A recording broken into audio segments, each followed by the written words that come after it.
કડિયા કોમ છોડીને લીધો મંડપનો કોમ આલા લગભગ 16 વર્ષ તો મને મંડપનો કજાની થઈ ગઈ કારણ કે તું બુદ્ધ ધારો કે વિચાર કર્યો હતો કે આપણે કમાવો છે દારૂ વેચન આપણે ધંધો કરે તો એમાં આપણે કોઈ દાડા આગળ નહીં આવી ગયા હતા પણ તમારી સાચી નીતિ છે તમે સાચી નીતિથી મજૂરી કરશો 100% તમને પરિણામ મળશે હાલ મારે પેલા સાયકલ લાવવાનો પેલો ખોબ હતા મેં ખાલી ભણવાનું છોડ્યો એ ટાઈમે 65 રૂપિયા આવી તો મેં ખાલી ભણવાનું છોડેલું નહીં 65 રૂપિયા એ ટાઈમે મારે કુંવરથી ઠેરોડા જવા પાસ કાઢવા માટે 65 રૂપિયા હતા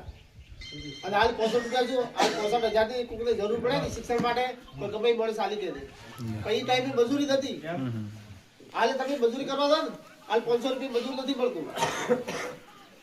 હાલ કડિયા કોમની કોક મજૂરી કરતા છે કારીગર છે અને 700 થી 800 રૂપિયા છે પણ તમે 700 રૂપિયા તમે ગમે એવો કારીગર છો ને તો ખાલી આપણે દારૂ વ્યસન છે ને તો આપે 800 રૂપિયા લઈ લીધા આપે ખાલી 200 રૂપિયા જ લેસર કારણ કે આપણે કલાક 2 કલાક જ કામ કરવું છે આપણે આખો દાડી કામ નહીં કરી શકતા કારણ કે આપણે સવારમાં તો 10 વાગે તો કામ ઉપર 2 કલાક કામ ભરી ઓલા કે જે આવો યાદ છે અને મને 200 રૂપિયા લે બહુ તારે આ કામ કરી આલે એટલે શું કે આપણે તો નુકસાન તો ખોટમાં આવે